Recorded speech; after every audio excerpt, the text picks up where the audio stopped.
Conference will now be recorded. All right, we'll call the order of the Monterey Select Board on September 30th.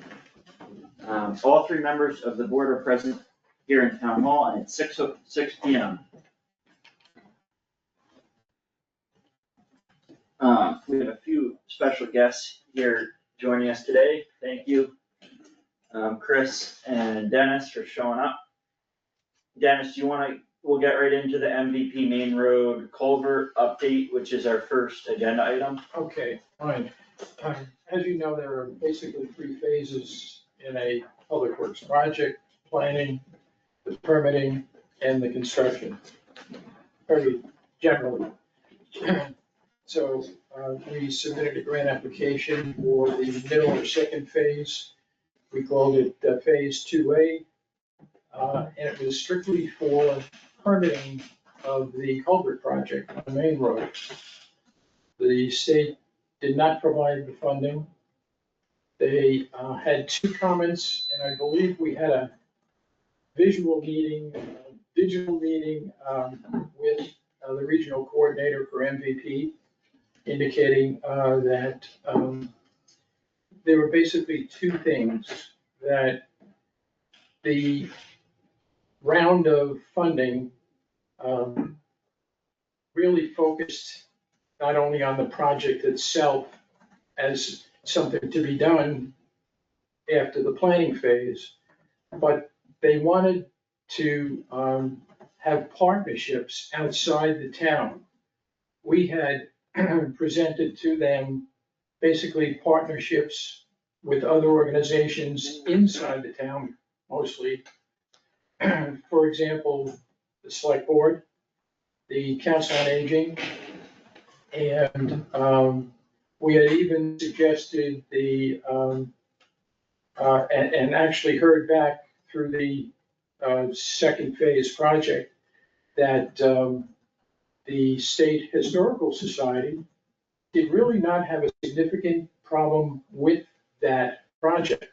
However, the Stockbridge-Muncie Tribal Council asked for a so-called phase 1A geological survey, which is basically a desktop survey to look to see what studies have been done of the construction area of the culvert, both upstream and downstream, to see if there were any relics or any indication of previous Native American Indian settlement. So that was one of the reasons, and they also wanted to see that being that whole issue of federal funding, there were several, 2 to 3 federal approvals or permits required, mostly from the Army Corps of Engineers. And they wanted to see timelines. Now, with what's going on in Washington, it's difficult to give a timeline. And this goes back to the application which was submitted, I believe at the beginning of it was in 2004, I believe. So there's a long time period after which the federal government was not funding federal projects. So it was difficult at that point to say the timeline is going to be such and such, because they're funding projects that are basically 2 years in finding a funding opportunity and implementing a construction project. There may be an opportunity to extend, but you'd have to go back to the funding agency, in this case MVP, and indicate that you would like an extension. So basically, as I recall, those were the two primary considerations. Mm-hmm. Yep.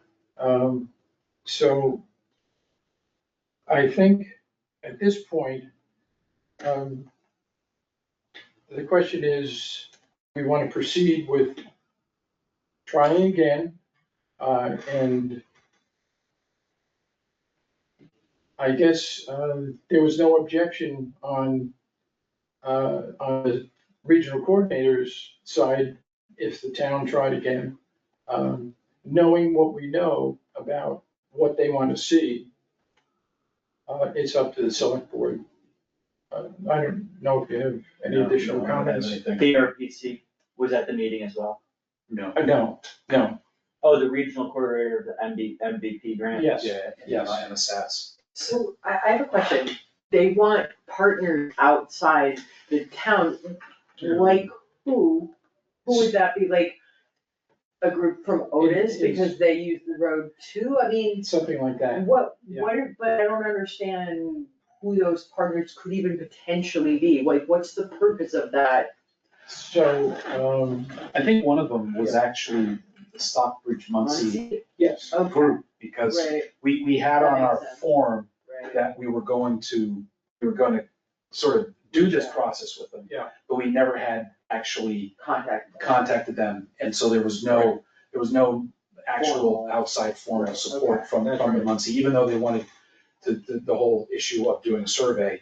We Right. didn't really have an active, connection to them at that time. Okay, That was one of the things that they had, so that would have been like one of the outside partners. how many outside partners do they wanna see? they didn't state a number.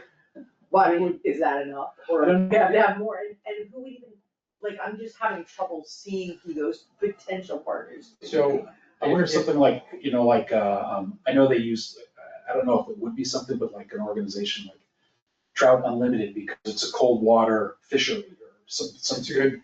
stuff Yeah, like that. that's an idea. Groups So like it's that. not like The the fish town of Otis Fish because it's a major trunk line to Great Well, Barrington. it couldn't- I mean, It wouldn't hurt to get a letter from the Otis Select Board. Yeah. I mean, they take with their ambulance a lot of times with patients to the hospital Sure do, over sure. Over the bridge. That's a into car Culvert. fire trucks. if we're thinking crisis situation, MVP, vulnerability preparedness. Yeah.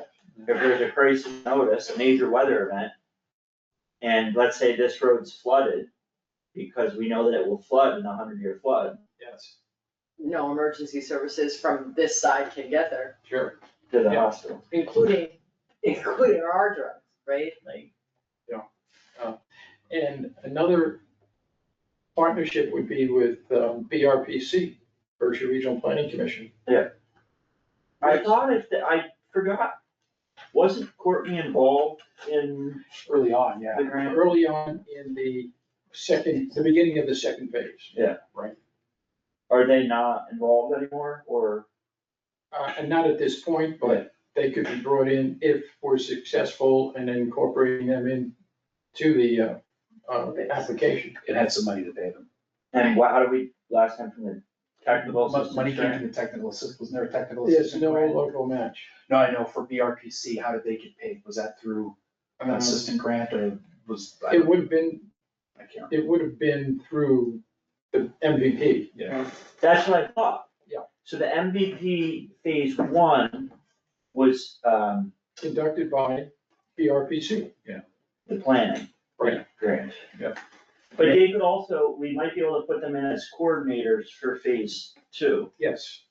I think this is. in our application. And what company was doing that final GZA. permit? GZA was doing that final permitting. Well, I think it makes sense to keep applying. yeah, It's not a time sensitive bridge that's gonna collapse or anything. There's no structural issues with That's it. what the engineer told us, right? I don't know. We hope that. Yeah. it'd be worth asking, reaching out and asking, who, like, what sort of outside groups have other people used for their applications? Because like I said, I'm That's a having good a hard time seeing what they think is an outside organization for whom it would be relevant. Sure. Like, you have this thing you're trying to fix in your town. Who's it relevant to in other towns? I'm like, Sure. So for example, also, based on what you were just saying, I just thought about the Lake Buell is a preservation group. I don't have oh, the well, right name. the New Marlboro part.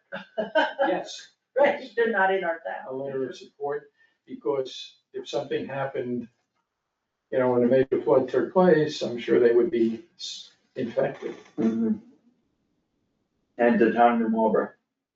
Yes. Yeah, because they're Yes. downstream. I don't really know how it would have. I mean, I don't think the bigger culvert would fix any problem that I they know, have. I know, but It's just, it might you make know them what, more water. the sad thing is with some of these grants is It doesn't you matter if just it makes sense check or the not. Yeah. boxes. It's sad, but Yeah, I think sometimes that works. I mean, we got away with saying that Beartown Mountain Road is a through road. Oh, yeah, I know, because I drove home a couple weekends ago from Lee through Beartown Mountain Good Road. God, man, why? Yeah, I know it is a through Why? road, No, and also I went about 5 miles an hour the whole time, Yeah, so. why did you do that? I know as well as anyone that it is a through road. But I also know when we told the state that it was a through seasonal road, that was questionable. So why did you drive on it? Just to see if you Yeah. could, to see if you could, okay. It's a nice country road. No, you made it sound as though there was like some important reason. No, because I just was in Lee. explored- There's a new general store up there. Yeah, there you go. I was Just in Lee. exploratory. There's as many Okay. general stores in Beartown State Forest as there are in the town line. Anyway, I think we're all green lights for, Yeah. Thank you. applying again to MVP.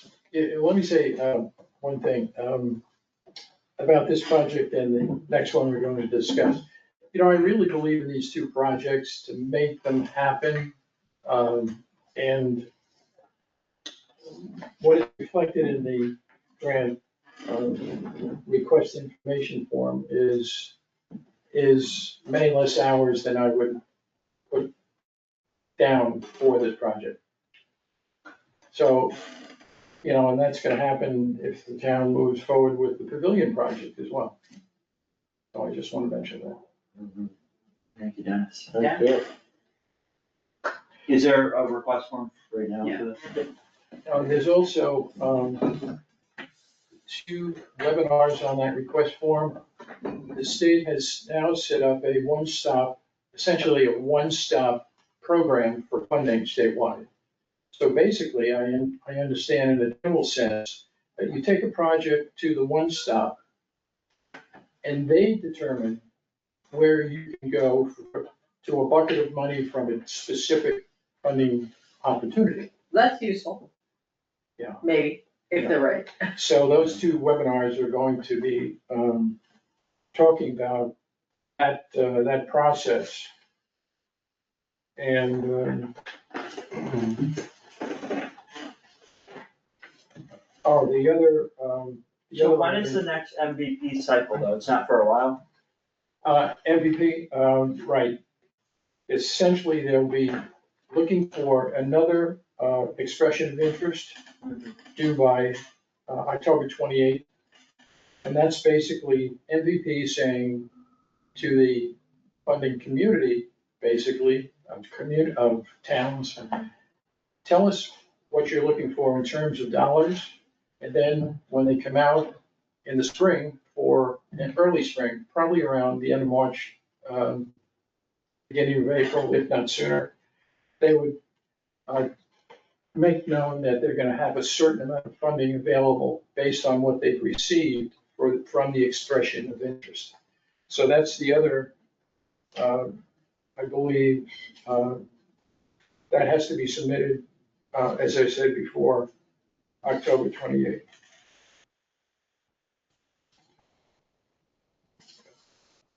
Well, thank you for writing that down. So that's only, I believe, a couple of hours. If we're all done with the culvert, we can talk about the community center pavilion. Sure. So thanks Chris for joining us, by the way. We finally got on the phone with Mass Development, Dennis, Roger, and I. And the $90,000 and change that we were awarded is basically a partial funding. And the representative from Mass Development actually said that almost all of their grants are partially funded. She said that she worked there for many years, and I think she said she had never seen a fully funded grant, She never had, yeah, she never had. which was surprising to me, but, we asked for 145, which would have been a 50-50 match for the town's 145, for the total of 290. They awarded just over 90,000. So we're short about $55,000, but we still don't know the final cost of the project because that's just an estimate. We won't know until bids come in. That's right. And the ADA grant will override a portion of that. Hopefully, if we're successful in that, yeah, it's not a large portion. It deals with the construction of the walkway between the current building and the pavilion. And that's only about 11,000 per take. Could any of that money be used for another handicap toilet? Since we're supposed to have another. I think maybe in the next round, Yeah, could be. because we were also talking, there is a cooling off period of 1 or 2 years for capital improvement projects, but we could possibly return to the same grant for the bathroom. Gotcha. Yes. Now, I just spoke with the president of the nonprofit. Wilson McLaughlin House. Yeah, of the Friends of the Wilson McLaughlin House, just before the meeting, who was my mother, just to have full disclosure. And they are definitely at least interested in maybe able to help with private fundraising to cover the difference. So it would need to be, they don't have $55,000, they can just wire us tomorrow, but there may be a private fundraising campaign because they would really like to see the pavilion project move forward, and there's a lot of support, so that may well be a factor. Similar to the excellent funding opportunity and process that the library had. And that was used in the first round of renovations for the That's right. community center. I mean, That's that right. was all Sure. done that way, right? I don't think the town put any money into that originally. Yes. A lot of people put money and effort into it. Yeah, the town really didn't. Yep. For many years. So it was good to finally get in touch with Mass Development, and I'll get on the phone with. It only took 2 or 3 months.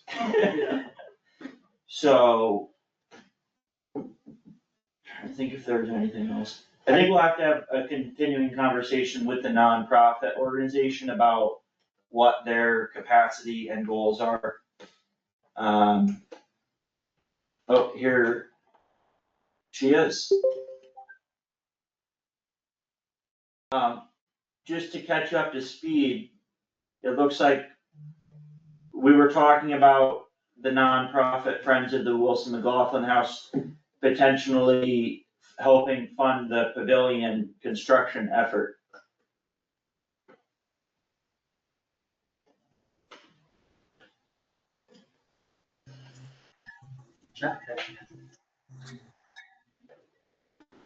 Is there anything that you wanna add to that or questions?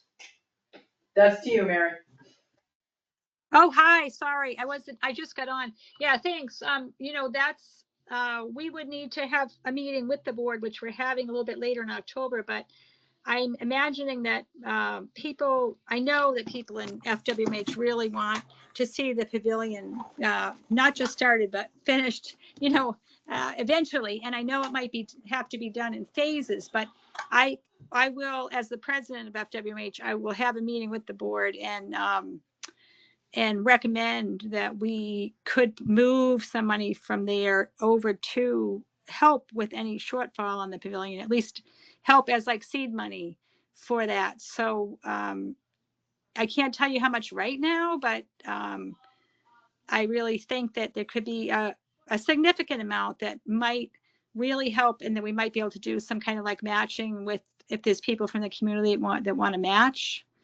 So, what do we, right now, the shortfall that we're looking at is how many thousand? It's very roughly about 55,000. Yeah. That was the portion that the Cultural Council Mass Development didn't fund, but the working number is an estimate. We won't know the final construction numbers until we receive bids. So it has to be a continuing conversation. One good thing is that we're not on the hook for any matching beyond the 90,000, which we learned in the conversation, so we don't need to prove any availability of any funds beyond 90,000, which we already have Right. Yep. set aside. Probably a letter from the board explaining what is being thought about. Yeah. To let them, inform them, to let them know that, you know, this process will take place, number one. And it may be a period of time before, you know, to make sure that they, their award, I believe it's for a 2-year project. That we don't, you know, exceed any timelines that they anticipate us to meet during that period. Yeah. Mhm. Yeah, we can get that. Yeah. To you soon. Well, we really appreciate the select board and what you've done to, in the last, you know, over a year, 2 years, trying to move this forward. And we know that there's all kinds of things that have raised prices, but community center really doesn't want to give up on it, especially we're reminded of that with the passing of Joe Baker. I don't know if you got to talk about that already, but everyone, I'm guessing that everyone here at the meeting knows that Joe Baker passed last week. So it's all the more reason for us to go ahead and get this finished. Yeah, actually, can you hear me okay? Yeah. Just to jump in on that, I heard from Bonner McAllister today, who's really interested in having a gathering for Joe. And so this kind of will align. It'll be in the spring of next year, 2026. So part of it will hinge on whether the pavilion's there or whether the tent is there. So I'm just throwing that out there since Mary mentioned Joe. Yeah, next spring, I think it's much more likely that the tent will still be there. Okay, yeah, so that's Yeah. good to know.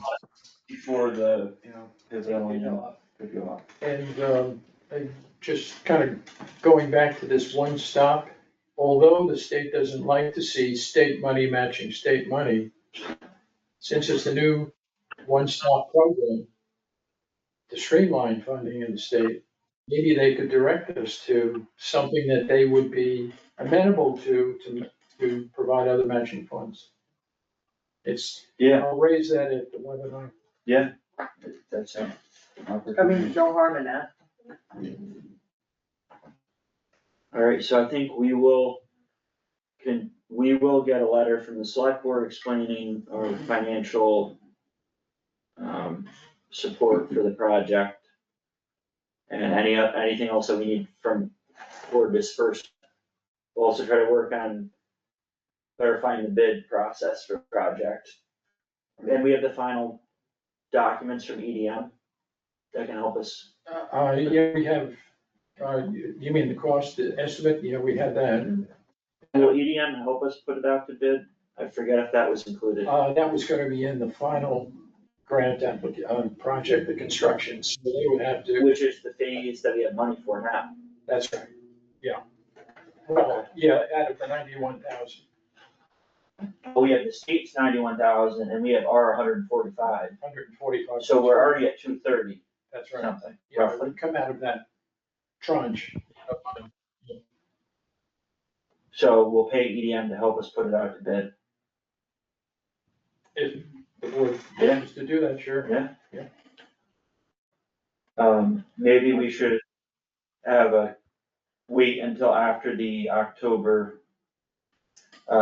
Friends meeting before we make any drastic steps forward, Mhm. so that we can know where the where money is coming from and what expectations are before we, move drastically forward. The more forward we move, the better clarity we have on how much Yeah. money we And I expect it'll take a little while to get those bids. Any other questions on that topic? All right, well, thank you for joining us, Thank you. Chris. Thank you. Thank you, Chris. Y'all have a good night. Thanks, as always, Dennis, for all your work. It's, Just it's out a of, team effort, let's put it that way. just out of curiosity, is there any reason to expect that there would be much found in the archaeological survey? It's been disturbed land. I mean, that's my thought. It's been disturbed for long enough. I wouldn't expect. And even the State Historical Society as much said that. Right. Of course, not firmly, but they don't believe that that would be the case. I don't think it's But likely. I think the Stockbridge Muncie Travel Organization just wants to make sure, which is fine. Yeah, good for them. Yeah. I mean, you never know. Every time they excavate a building somewhere, they find stuff, so. Yeah, like, maybe we could find $145,000. I got a shovel. Next up is the Southern Berkshire Public Health change. So we don't think there's gonna be doubloons down there? They'll all pay for. Sorry. you know, but- There's nothing to sign. They just need a vote of approval and that it is shown in the minutes. And then I'll let them know. That's all they need. I move that we approve the modifications, hang on, to the Southern Berkshire Public Health Collaborative Scope of Services through Tri-Town Health District in the town of Lee, as portrayed in Exhibit C. Second motion. Any other discussion? Call a vote? Yes. Yes. Yeah, so approve, nothing to sign. Okay. Other than that, we can't send out anything until we have a minute stuff. Yes. A little bit of a hint. Hey, It's to the front of the line, we got a couple. Highway Department. Highway Department updates. We interviewed 4 people. We have a recommendation. Roger, I don't know if you got a chance. I did. If we want to do the references before we make a recommendation. Yeah. And, Well, I'd like to hire somebody next week if we're ready. he gets the references, but there's no doubt we can hire someone next week. Yeah. We talked to all the individuals about starting dates, so there wasn't any obstacle. Mhm. We For also, Highway, because we interviewed for Highway 3 and Highway 2. There you go. Yeah, so we had 3 individuals for Highway 3, all sort of at the same level of no hoisting licenses, no kind of licenses. Only one had their Mass Mass DOT. DOT physical. None of them had CDL licenses, so they're all the same. There was one that stood out, which this Frank reference, well, I'll get in touch with them and we can get them hired. Then we also. He actually had some experience with plowing. Yes, he had some experience with plowing. He's did some plowing last winter with a company. And, he had education in, I think he went to Hoosick Valley Regional High School or something like that. So he essentially studied, or went to school and learned how to run tractors, mechanical stuff. He does a lot of that. Then we also interviewed for Highway 2, which, at the end of the interview, just really didn't pan out as to an individual who we felt would fit into that specific, position. So I'll have to get in touch with them. I've yet to put out the superintendent. My plan is to do that within the next couple of days, get that out there, get it out on our website to start with, and then get it into the paper again. Thinking of doing, either from like 84 to 90 or up that way. Yeah, I think 85 to 90. Something like that. There are So with what the foreman's making, I don't think we pay less than 85. Yeah. So, you know, we may have to have some conversations about extra things that, We may talked, have we to. had a long conversation afterwards yeah, about, and I don't think, you know, there's a concern that we won't find a ready, available number two. So we talked about looking at subcontracting some of the snow plowing. Mhm. Maybe going with the second possible candidate, but we had to take a look at what the CDL schedule would be, you know, how fast could we get a hoisting license? So there's a little bit of work to be done there, because there's, the number two position's been advertised for a month, and we've had one applicant. Yeah. Yeah. So, you know, we may have to go with a, I think I think those are good ideas. I also wanted to throw out, did I think about sending or actually send you, a couple of other places that I thought it would be wise to put ads in, including iBerkshires and BerkshireJobs.com? I think you may have sent me that, but I'll double check. Because in going through this process with Yeah. my kid, Yeah. I was actually amazed, both of the two sites I sent you they're not all the same postings, and they have really varied postings, like, everything from like highway department to like Is Mass Hires teachers. another one? Is Mass Hires? Yeah, Mass Hires is on there too. So there's like 3 of them, and they have pretty varied jobs and everything from the hands-on to the very administrative. So maybe all we need to reach is the right person. Yeah. And if they've got a job, they may not be looking, but you never know. Sometimes people wanna. Yeah. Short of taking the job posting around to all the coffee shops and the Berkshires, I'm we not have sure. a copy of the job posting. I don't know how I'm about, I could post it places. I mean, yeah, if I keep them in the car or whenever I'm going anywhere, I'll put them Oh, on. you mean like the ones that were in the, Yeah, shopper. Shopper's Guide? I have copies somewhere If here. you have a PDF of it, and I'll just print a few copies. Yeah. I'll have to look because I just sort of copy and paste it up onto into the Shopper's Guide. So I can't remember, I think I might have a document, something like that. Yeah, so how long do we,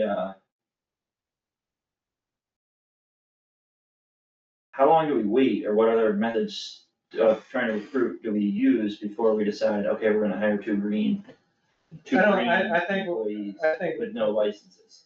Because right now it sounds to me like we're gonna hire one green employee with no license, right. and then we're gonna wait. No, To we're see if not, someone I applies. think it would be a 2-lane highway working on 2 different things. There's been some suggested names of people that might subcontract out, you know, we could say, like, Pete gave the example, okay, from Curtis Road to Great Barrington, you just do 23. And on plowing, you know, so it narrows the scope of. With our truck or with your truck? Their truck, well, it could be either one, Because we have the trucks. yeah. I think it's gonna be a lot more affordable if we can pay someone to drive our trucks. Well, I think, well, we talked about the first people we had in mind, they would be driving our trucks. The Yeah. couple, okay. So I think that we probably should try to regroup by the end of the week with Pete, talk about it. Cause what I'm saying is, if we're gonna hire two people without licenses, we should probably do it sooner than later. Right, I know, he needs to get the reference on, if you tell me a little bit about the CDL driving, I'll make the calls on that. We could lay out a calendar, you know, because it's a 3-week commitment, and then you have to take the test. So we would need to look at a calendar, how would we do this? I'll follow up with Roger in the morning and get more of it. And even if they have their CDL, it's still like, we're gonna be brand new at plowing our roads. That's why I was hoping that we could have like somebody who might be local, who is familiar with our roads, that's been familiar with our jobs to kind of help them through the winter. That was kind of what my thought was. If we hired two green guys that do 2 green employees, that we might have some people there to help show them the ropes as we move forward. But I need to make sure that, you know, we're ready for the plow season, because if we're like, it might be November, December before the next CDL class is Right. available.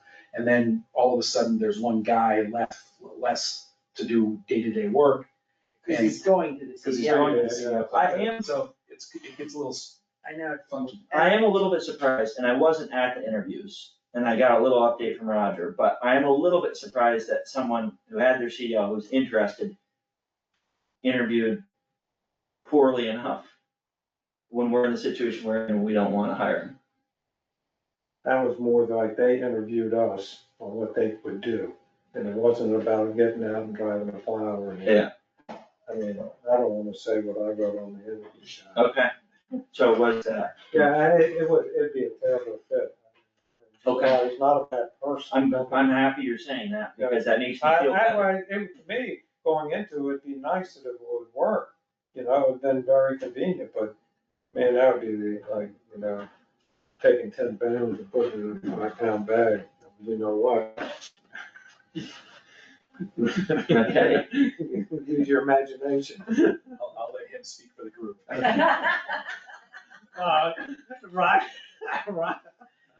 Roger looked at me and I looked at Roger about the same time. But the three we did were really, it was very encouraging. They're young, energetic people that love the, you know, they've come out of high school, they love the area, you know, they're not looking to move, they're looking to contribute. I mean, that was very encouraging. I think to sort of kind of summarize the Highway 2 interview was that Frank had put together a series of questions. And the first question was, please relate your experience to the position. And there was no related experience to the position. It was, Talking about block size. took 10 to 15 minutes of other stuff that he'd had experience with, but which really had nothing to do with the position. So it made it. So I would just hope that if we're gonna hire 2 new people and train them, which I think is really wonderful in a lot of ways, that we do it sooner than later. Well, I think we do. Maybe you all should meet with Pete and, Why don't we schedule a meeting for the end of the week, or, you know, I can't do. can you do it Thursday or Friday morning so that we could get it on next week's agenda? Yeah, I'll do it Thursday. I'll send you my schedule. I sort of feel like, if we got lucky enough to find a skilled superintendent, then that might at least give the 2 new people that had no experience, 2 people with experience to help guide them, and that puts us in a better situation, but I don't know, you know, you put that thing from Richmond in the box, and I'm like, okay, can we, sitting there going, like, this guy, he sounds great, like, no more profiles put anywhere, because we're just asking for people that's trying to poach her. That's the thing, even though No coaching. even though I'm hesitant to even, I don't even know how successful we would be getting candidates for superintendents, but that's really like the positions that are moving around in Berkshire County right now. Except that if you open up Shopper's Guide, how many towns are there looking for highway and operators? We had the shoppers here, we were doing I the know. comparison, they're like that, they're right next to one another. I'll tell you, I think. Oh, just sell that Doesn't newspaper. it make you feel like we should be in a single, Yeah, but If we there's take the something front wrong page, with, maybe we won't have to do this. there's something wrong because, you know, I sit on the BRT and they can't do their bus routes because they can't get CDL drivers. Yeah. And, you know, you got 3 young men that were out of here, you know, people, the education system would introduce that to them, do something, you would, you know, if they're looking for careers. And most of them were seasonal workers, really. And I asked the one, he goes, well, you know, once it gets cold, I'm unemployed, I'm just waiting for the phone to call when it snows, and the guy hires me to snow. Now the business closes up, and the other one's working outside. Yeah, it's this weird thing right now where there's a big demand for highway, but there's like no supply. And so there's no like, you know, late 20 to mid 30-year-olds who are willing to kind of move around. They're stuck in their jobs. They're stuck, they'll stay in their jobs. And then there's nobody else to fill those positions. The school system can offer the hydraulic Oh, I and think- hoisting, Yeah. they can, you know, there's you a bunch of stuff. it's stuff, it's not a huge list, it's someone organizing it. And it's not only would do here, but it would help others, like BRT, you know. And probably Mass DOT too, Yeah. there's just a shortage of people people that are, and I don't know what we can do about that except. I think it's also very different from private sector, and there's pros and cons. But maybe private sector is just winning right now. No, just I looking at don't know, our- I walked away with the private sector, when they run out of work, construction's over for the summer, go away. But that's the pro and con, Yeah, is if you're willing to take the winter on We have unemployment, that, Right. yeah, if but you're willing to take the winter on unemployment, you that's also, better job. if you got health insurance, you got a defined pension, you got year-round work. there's benefits to this. Right. But if you're, but there's a lot of people, I think, that are willing to work private sector and be laid off. Right. I also think we, might think about, based upon some of those, advertisements for work, we might think about maybe upping some of the pay for the two guys that we have right now. I mean, we're looking at, Sheldon's, he's making a certain amount, we're looking at, the thought that we had was bringing on these new guys, because they have no experience, they have no licensing, bringing them on, it's $23 an hour. As soon as they get that hoisting license, we add $1. As soon as they get their CDL, we add $2, which puts them at the bottom end of what we were advertising for, 26 to 28. So it moves them up and gets them into that space. But I also think so, even lifting Sheldon up to $23 an hour gets him into that space. Yeah. Yeah. I also think we might think about bringing Pete up to like $33 an hour, because there are. What's he at, 31? He's 31.064. So the financially, the money's there because we have had two people not in those positions. And I did some really rough calculations. And, it might be like, for Pete, it might be an extra $3,000 a year right now. I think so, So the money's it's part of the fiscal year annual budget Yeah, Right. it's all, that we have to review yeah, for so next budget. that's what I'm thinking, is that we should really look at those things and see what's. But I think those would become effective July 1, and I'm not opposed, I just think we have to be standard Yep. amongst our employees and. Okay, so Frank and Roger and Pete will meet later this week. Yeah, I'll get it. And I definitely think it's worth putting the ads out in those ones. And if- Let's see how that. Yeah, I can probably find the email if you can. Yeah, I'll look and see, I'll have to see how we can get a posting in those. Yeah. Municipid for the fire department rescue So- vehicle. Yeah, so Municibid, it came in, the winning bid was $42,100. For a truck that was 2012, Yeah, we even paid 42,000. Yes. we paid $160,000. Ironically, I don't think the guys are that happy with it. They felt that, because the trade-in value that we had been offered was higher. Oh, So yeah, they were feeling a little disappointed. it was kind of one of those double-edged swords. I'm glad they got some money for it, but they had hoped they had gotten more money for it. Yeah. So, because Yeah, of all it's all that trade and down stuff. there. Do you know what year we did purchase it? Did you say it was a 2012? It's a 2012, yeah. I think I heard, 160 or so, 180 or something like that, I heard. I hadn't gone back to look at it. That seems high to me, 130,000 in 2012. There's no way I remember that. So, I can't find it. so what has to happen is the select board Has to accept it. has to accept the bid. If you don't want it, you don't think you can go out and get more, then you don't accept it. So, but it's up to you to accept the bid. Then what I have to do is I get in touch with the individual, send them a bill of sale. I sign over the title, I write the title, so sign the back of the title, and we pull the plates and wait for them to come get it and give us a check, cashier's check, a bank check, or there was a third option. I would have done somewhere else. So that's where we are at this point. I vote that we take the bid. Mm-hmm. That money goes to free cash, right? Yes, yeah. I'll second. Any other discussion? Call vote, Yes. Yes. yes. Okay. Bid accepted. Related to that, I was gonna do it since we're talking about municipal in this, I had it under anticipated business. I don't believe that we ever put the brush truck in as a surplus item. No, we didn't, but we can do that. So we'd have to do that as well, vote on that as a surplus item because they have stripped it all out and they're ready to sell that as well. Yeah. So we'll be moving forward with that. We can do that now. I move to declare the brush truck a surplus vehicle so that we can I'll sell it. second, Any other discussion? Call a vote. Yes. yes. Yes, unanimously approved.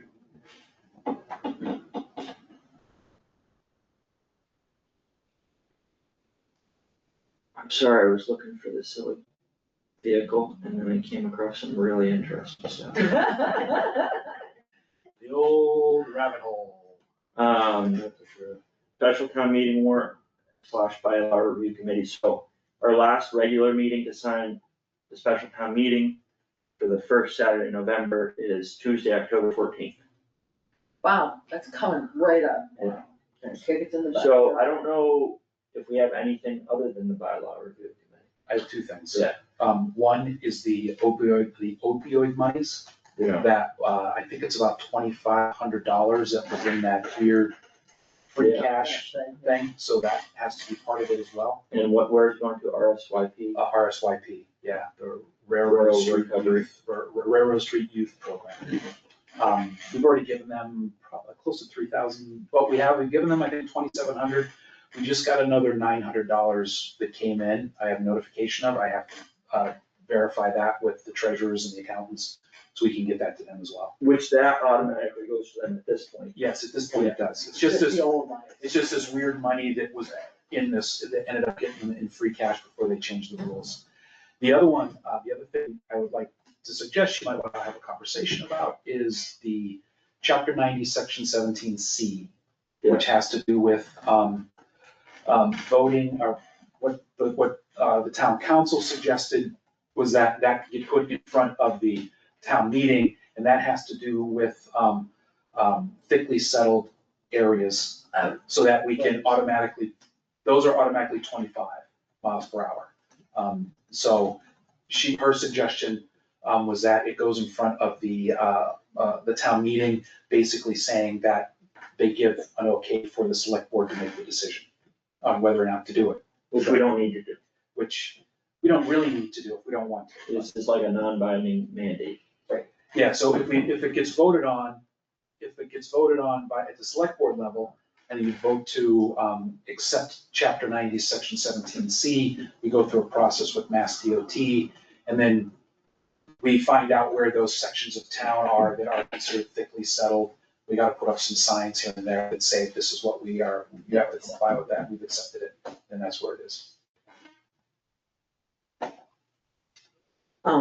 The bylaw review committee. Yes. So basically, David said they held a public meeting a while back, and they got two participants who I weren't remember that. already on the committee. So they apparently at their meeting yesterday didn't really think there was any point in having another public hearing. I don't know if now if it's gonna be on the warrant, there might be more, right, it might have been too diffuse at the time. If it's gonna be on the warrant, there might be more people that wanna come and ask questions. The flip side of that is, it's not like there's a ton of things on the warrant, so people could bring their questions right to the town meeting. But what do you guys think? I mean, it I think also hold the might, public hearing doesn't hurt. I'm inclined to say if we're Maybe gonna, everyone can make it, but. yeah, I'm inclined to say if the select board holds the public hearing and invites the bylaw review committee, Yeah, perhaps, just as a way to gain a little more attention, to make it more focused for people, maybe they're more, say, this is going to be on the special town meeting warrant, this is the time to come with your questions, as opposed to just like, hey, is anybody interested in the town bylaws? I don't know, I'm just throwing it out there to see what you guys think. Hey, well, we're running out, you're talking about the up and coming town meeting? Correct. So it would probably be, what, like, It would be the- after the October. 14th, right, Yeah, okay. which is normal. right, yeah. It's what, the first Saturday in November is our meeting, which is Yeah, what? which is November the 4th or something? First, okay, which means so this- maybe this Saturday, would it be 2 Saturdays before that, or 1 Saturday? One. We probably missed the next Monterey News, but it could go out on the Google group, and, a lot of people get the Monterey News electronically, maybe Shannon would be willing to send out a notice of it over that mailing group too. I don't know. Thoughts? Well, I think we should go ahead and have a meeting with the select board there, just to get it across the finish line. I agree, I mean, you know, They've worked so hard on it, and so we can do that to support them. I agree, and it was quite a piece of work, so we'd be talking about trying to do, if it's on the first, do you think October 18 or October 20? I'd rather not, that's my birthday, October 25. I mean, do we wanna do it on a Saturday, do you wanna do it on a weeknight, do you wanna do it on a weekend? Do you have any thoughts about this, Nikki? I think, Saturday night, doesn't that usually work good um, on those? Saturday, we do like Saturday morning or weekday evening, and honestly, it's not about, I'd love for tons of people to be there, but it doesn't happen. It's about offering it to Yeah. the people who really care. Hold it here or at the library? I'll do it at the library. So what are we, it's the, okay, am I giving up my birthday for this? I don't Okay. know. The 18th would be 2 weeks before it, the 25th would be the week before it. Do, the 25th, because, by the 18th, warrants won't be out to people's houses. Good point. Alright, so the 25th, we're gonna say, we're gonna reach out to, I can do this, or I can have him do it.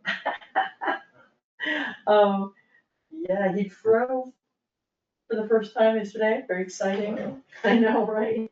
That's a major All right. accomplishment. So what, 10 AM at the library if we can get it? Yep. That sounds good. I just wanna say, so far, there are no invoices that would show up.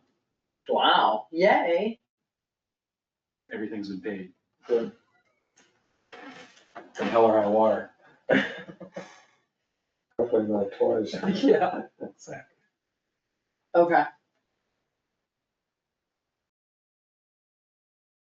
Alright, I will see if we can reserve that and I will write something up to put out in the, do we wanna hold telling people about that or do we wanna, until after? No, I think we do like you said, Just get it out there. see let who from the bylaw review committee, but honestly, that, it's hard when you have that many people. Yeah. And people travel and do different things, so we'd love for them to be there and explain it, because they know it way better than we do. Yeah.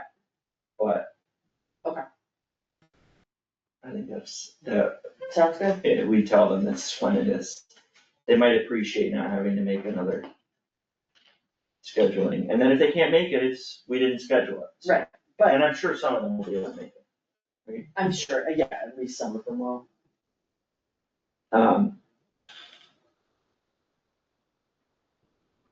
Okay. Alright, I think that's the 17C, that would be a non-binding mandate for the select board to be able to adopt that.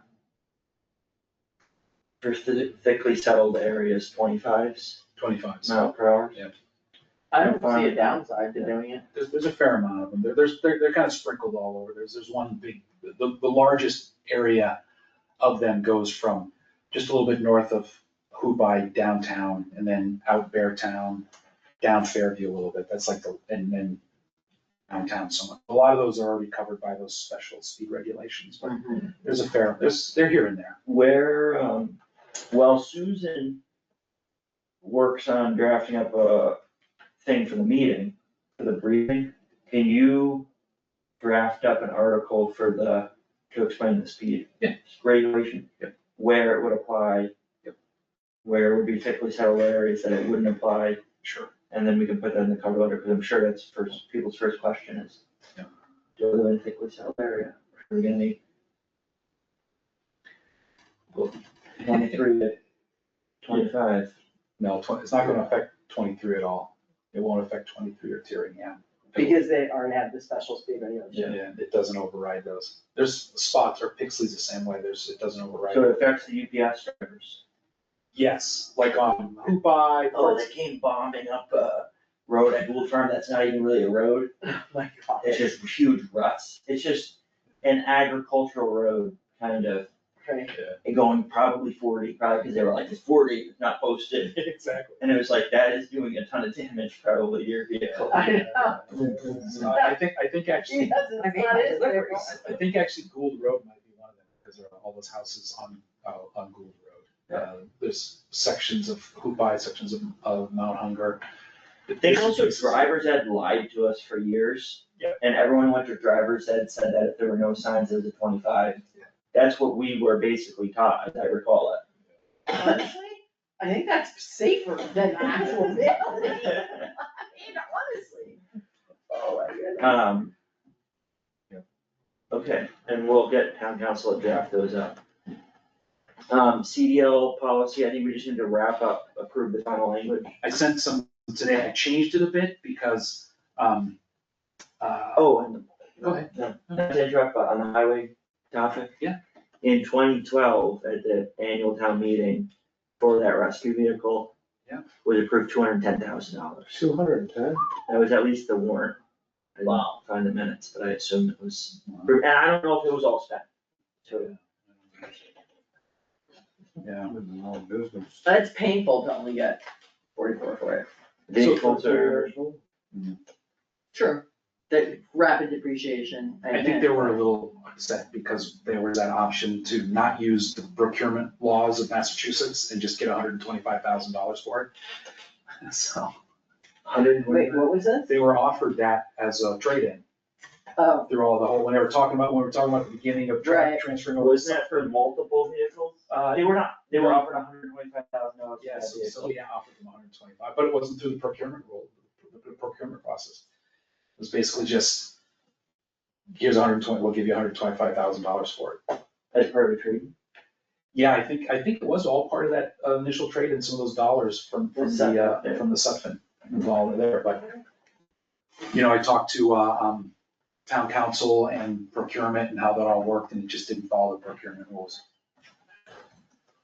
So I was looking over this today, it's a lot of money. I know. These rules are just. And I did make some changes to the cost and how the cost was, because we've talked about 25%, the employee putting in 25% that they would be. Oh, it's a CDL. For the CDL that they would be paid back on. And so I explained that a little bit in the cost. But the other thing that I wasn't certain about was because we were doing that, we wouldn't necessarily need a repayment schedule to the town, because we're basically saying, originally it was like, we're gonna cover, if 100% repayment if separation occurs within the first year, if all that, but as soon as they get their CDL, we're gonna give them their money back. Wait, alright, but just to, No, Go I back think to they're the still sub repaying us if they leave. Well, If we're go ahead. paying- If you went back to the one site. thing about Sutphen, because I just found an old email, and I just want to clear something up. Yeah. There's an email that said, looks like we can get $95,000 for trading in the F-550 and engine 7. Oh, so all that. 95, Right, 95 for for both. including the tanker truck. Somewhere, I did see $125,000 myself. somewhere. Well, Where, I gotta find it. that seems outlandish, and 95 for both seems Seems more like- much more reasonable. 95 was closer to. And the I just- higher end too, but As much as I hate all the procurement rules, which I do, It's not that bad. I don't think that we turned down 100 and what? 25. 125 for that vehicle, someone was smoking something. Yeah, that's why they inflated the price of the vehicle so high. I guess they're going for like 400 now. so I don't Alright, I'm sorry to interrupt, you were going CDL. No. know. So anyway, because there was this whole repayment schedule to town, right? Which is 100% repayment if separation occurs within the first year. We're not asking them, we're only asking them, we're Are we actually having that? They're gonna give us 25%, right? And we reimburse that immediately We reimburse that immediately. If they pass if it. they pass. Are we still being like, We're still asking If- for repayment if they leave Of early, 100%. because I We're think still the gonna do that. concept Okay. behind the 25% Yep. was to give them an incentive right, to complete it and Yep. to pass. right, Right? That was the 20, like, you have some skin in the game. Yep. You get it back if you put in all the work and you pass.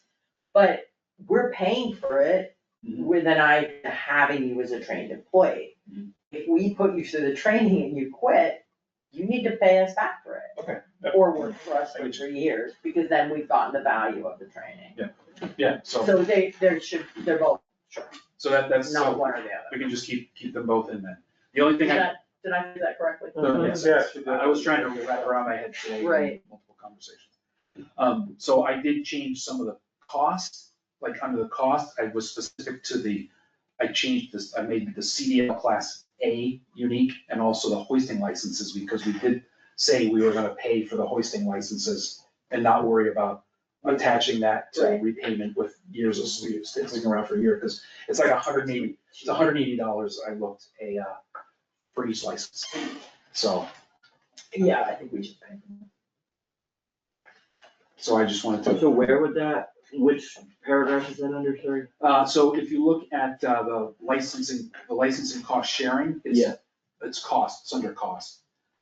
I just emailed these today, so I added. Specific to Massachusetts hoisting licenses, the towns. Cover the full will cost cost of of each each license. Yep. Yeah, so simple, and then the other one is just that you pay 25% of it. I think I got that right.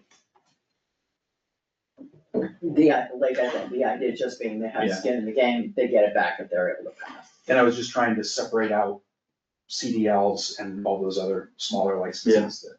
Yeah. Separate that. No, I like that. And the policy itself, I was just, again, asking about the repayment obligation, but it can still be included, so. I think the rest of this looks pretty strong. What is it, Brendan, did you say, 8K? 5,500 bucks. Maybe 500, well, that's better. And it's like it's 3 weeks full time. It depends on what school you go to, the most recent one was 3 weeks full-time, yeah. So where it says failure to pass and other provisions, failure to pass the licensing requirement Where is this again? in other provisions, second Yeah, yeah. bullet, does not obligate the town to reimburse costs already paid by the employee. And the employee is responsible of 100% repayment to the town. See, this is where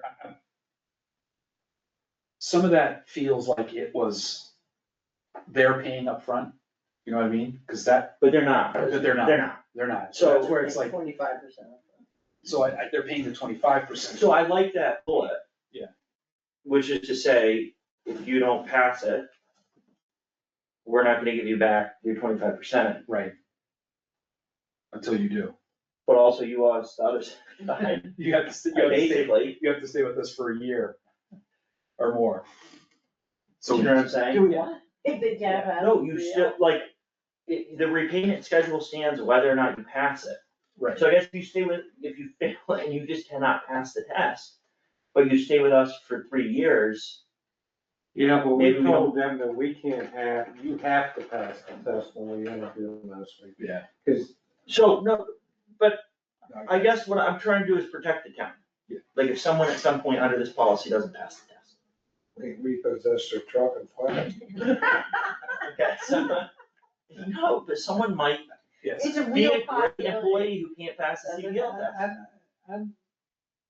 I'm not ready to, I understand your concern, but you know, You don't think it's likely someone's gonna fail, but people do fail that test. I know, but they may be 2 or 3 times before they pass it. Understood, yeah, no, we don't, it's not like you failed at, Yeah.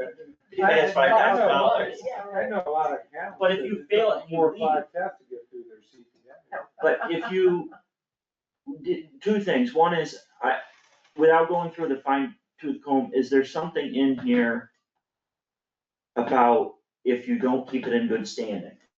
Like, let's say you fail a drug test, There's or nothing you about, get a strike on your license and the Mass DOT takes it away. Well, the line after this says employees who are required to hold such licenses shall always maintain such licenses in good standing as a condition of continued employment. Failure to do so, failure to hold license in good standing constitutes the same repayment plan as, as leaving or termination, right? Yeah, I mean, if they didn't get it. Separate, if just they- said If they said separation. it, yeah, we'd be talking about job separation. because Yeah. We can't, we told them, you have to get Okay. certified. I guess that's fair enough. So maybe we don't need to change that, because we say you're fired and you owe us $5,000. And we're gonna keep you $2,400. No, because we already repaid for that. This is like the shells and the cups. Well, no, No, they we didn't didn't pass pass the it, test. because they didn't pass the test. Oh, if they didn't pass, I was thinking if they lost it, they got it and lost it. Right. Yes, that way, yes. Yes, Okay. yes. And I'm not, look, I'm hoping for the best case scenario and preparing for the worst. We're right there with you. Yeah. At least I am. Other than that, I'm basically ready to, I think I agree in principle, and I think we basically covered our. And I don't disagree in principle, that I think it might be better to just go ahead and hire the two screen people, but I'm not convinced we're in a position to have enough training and mentorship for them in place for them. Well, we need to Pump find, back. I just feel like we need to make plans, so Yeah, I they do, interviewed agree. somebody who met the CDL requirements and said no, and so I'm just Right. saying, if we're gonna do that, then we need to say, what is our plan? Right. well, I agree, we're working on that. And it's like, TikTok. when's the first snowfall coming? I remember October snowfall. It's supposed to be 33 tomorrow night, What's that? supposed to be down to 33. I just Say read what? October, tomorrow's October. Yes. That's today's. No.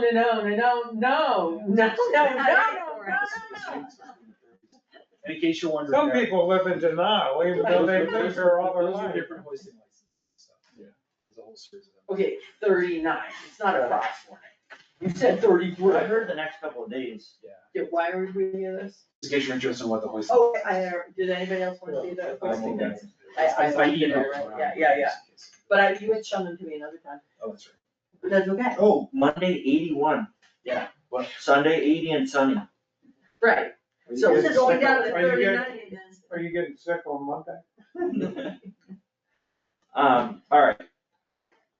Can we vote to approve the CDL? Yeah, Just one Mickey. question on the CDL, how much of it is written, a written test, or is it It's more, mostly just? according to Pete, a lot of it, they walk around the truck. The pre-trip inspection. Yeah, well, yeah, Okay. well, not, yeah, but he opens the hood, you gotta point, where's the radiator, you know, whatever. could do It's a that. practical test. It's a practical test, I think. You're saying the test, you're asking about the test. Yeah, I'm sure because there some there of are it- people that don't do written tests, but a test like that, they can pass. I think some of it's written, but Pete said it, depending on who walks you around, can be real. Yeah, it's a time limit too, they have an hour and a half to basically do the test. So, and according to what Pete was saying, the majority of that test is inspecting the truck as you're. Practical. Yeah, practical. Alright, is there a motion to approve the policy? I make a motion that we approve the CDL training policy. I'll second, Any other discussion? Call vote? yes. Yes. Yes, unanimously approved. Thank you for drafting that. I'll get that finalized and put up somewhere. Do we have some employee handbook? We do. I sent out 6 things today.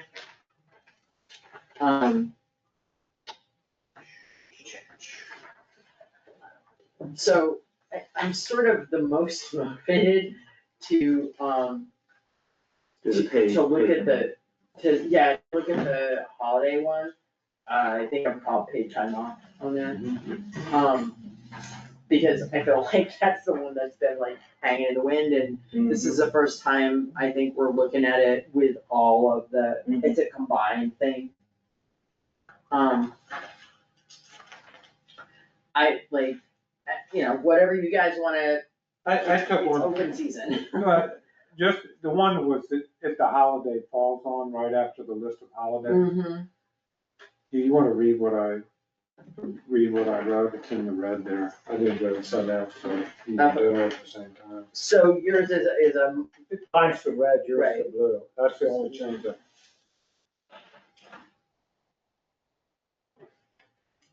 I don't, well, I'll wait till you get done.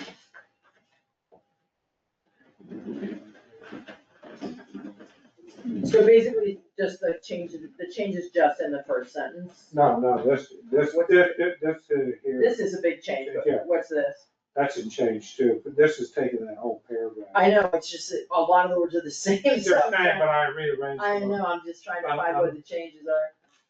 I will receive the regular hour rate for the number of hours equal to their scheduled workday, full-time, part-time employees, regular schedule, lines, et cetera, will receive the regular hour rate corresponding to their scheduled workday.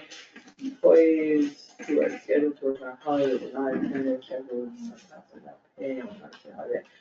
I like what you wrote, I'm fine with that, do you wanna read it? The only thing I would suggest is, the first sentence Which, all full-time? of holidays, or Mhm. paid time is different than the paragraph after the list. All full-time and part-time employees shall receive the regular hourly rate for the number of hours that they don't. Because part-time employees, full and part-time employees, so if you go down to the second paragraph, full and part-time employees who are regularly scheduled on a Monday or Friday, right? So it's different, because part-time, because Cause scheduled work, yeah, because there are multiple employees who don't have actual scheduled work days. And so if they don't come in on a holiday, they're just not coming in on a holiday and they work their week. but they both say The rest- scheduled work day, don't they?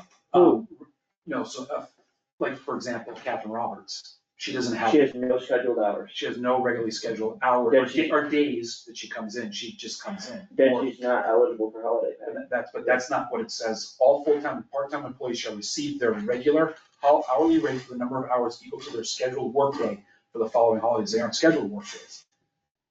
You're saying she doesn't have a scheduled work day, and we're saying, we agree, that's why she doesn't get paid for those hours. I know, it just was confusing. When they would regularly schedule, I don't know the wording. Yeah. But So it's like, Let me see your paragraph, it's on, we're getting it's really hung online up on the somewhere, right? Fridays and. I haven't I know. sent it out, Can you send it out so I can paste it in? It's basically. I don't know where you type it. I gotta This is find what out we're- it's eating dinner. It's basically like this, there's a holiday. all full-time and part-time employees shall receive their regular hourly rate for the number of hours equal to their scheduled workday for the following holidays, right? To So, their regularly scheduled workday if that falls on the following holiday. So if the building inspector works Tuesday and Thursdays office hours, and Thursday's Juneteenth. Yep. He could put in for 3 hours on Juneteenth, Right. if he would've worked 3 hours. Okay. But he also has to not work it. We've had I know that's a problem. a thing where people work the holiday anyway, then you worked it. Yep. You can either not work it and take the pay, Or or, work it, take pay. or work it and take, I guess if you work it and you're required to, you take time and a half, that's the Right, difference. but if you work it and you weren't required to, then you just get your pay because we were telling you not to work. I think the only problem where that's really hard. Really getting confused. No, but I will say one thing where that's really hard is individual positions that we do not backfill and workload accumulates. So if Yeah. Don doesn't work, he may just be accumulating more work, and he may say, no, I really need to work to keep up with the workload. And I don't know how we'd ever word this, but in a situation like that, I feel like you could say, yeah, we'll pay you time and a half to work on, Christmas Day, because it's on your Thursday, and that's when you're supposed to work, and the thing is, if the transfer station's closed, they don't come in, there's no accumulation of Right. work, but there's multiple positions where it's just individuals responsible for everything in the office. We don't get replacements, and work builds up as they don't do it. So, yeah, as As long, someone who was always salaried, like, it's kind of a black area for you, I'm like, that means So- it's work. so I would just, hours equal to their regular scheduled workday. Put the word regular in. In that first sentence. I sent you that too. You did, okay, let me pull. Yeah, only other thing I Remember thought how about, people do their If they don't work on those regular days, scheduled workday. if they don't work on those days. Right. Right, Yes. should be clear about that. All full-time and part-time employees shall receive their regular hour rate for the number of hours equal to their regular scheduled workday for the following. What do I say, assuming you don't work for them? I think Oh my god. most people I don't know, don't they? This is like complicated. It's so complicated, and I swear to God, it doesn't matter what word you use, somebody finds it unclear. Well, yeah. It's so frustrating. So I know we have this list here, which are the official, the official Massachusetts state holidays. But But the Massachusetts. What are we missing? Or We wanna got add? town holidays, not Massachusetts.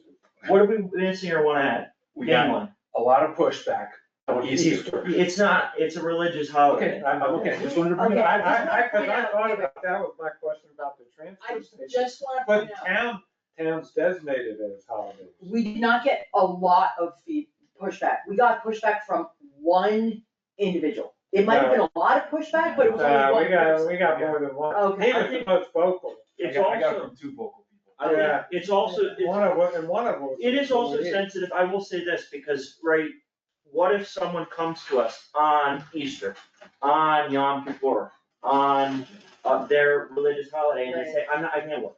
I don't want to work on my religious holiday. And maybe our two transfer station attendants on Easter both say, I wanna celebrate Easter. I think we say the transfer station's closed, unless someone else can cover. So it's not, there's some, Well, basically, that's what happened last year. One of the employees at the transfer Yeah. station didn't wanna work Easter.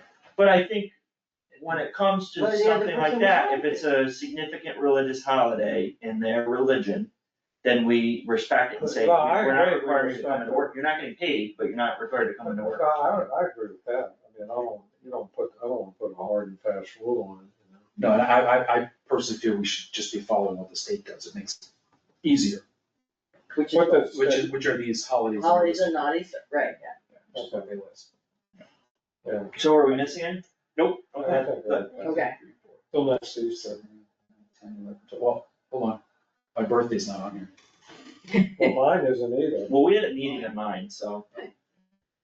We can meet on mine. Monday. Okay.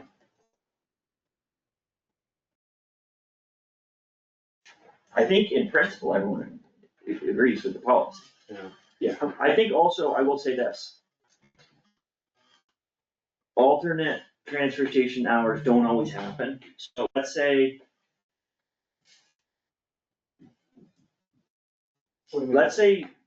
Saturday is New Year's Day. In my opinion, we would close on Saturday and be open on Sunday. And if that's what we would do, I think that we should pay the Saturday people for those 5 hours that they didn't work. We say it's New Year's Day, take the day off, it's a town recognized holiday, but we're not gonna open up on Monday or Friday. Right. Why would we need to or want to? I can understand, yeah, So, that do you know makes what I'm sense. saying? For that specific situation, yeah. I And it's just gonna be those few floating holidays. There's only like 3 of them. Well, There's well- Thanksgiving and Christmas and Veterans Day, right? Doesn't that are Veterans- non-Monday holidays That are non-Monday holidays. And Independence Day. is not a Monday holiday, Juneteenth isn't a Monday I holiday. thought, Veterans Day is on the actual day. It's Veterans Day is on the 11th, right? They don't do Veterans Day. If any of those fall on a Saturday, we're closing on Saturday and open on Sunday and we pay the transfer station people. Yeah. I don't know if we have to work So, that in. so do we just say the transfer station is closed for all holidays? And Yes, don't have that alternate part hours? is true. No, but it now says alternate transportation hours will be posted to the town website usually the following day, because in the past, we often did open. Maybe we take away usually the following day. When applicable. Alternate transfer hours will be posted on the town website when applicable, That sounds good. alright?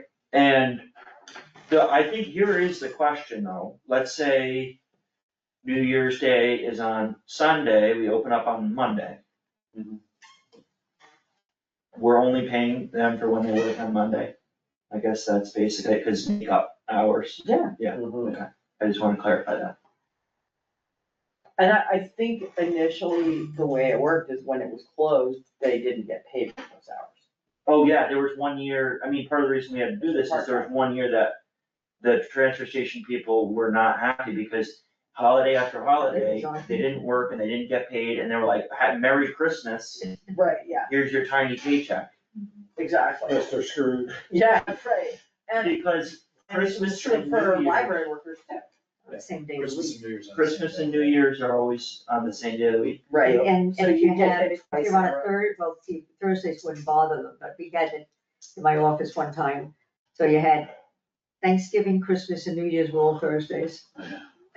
Well, no, Thursdays was an issue one time at the, Yeah, at the library. at the library.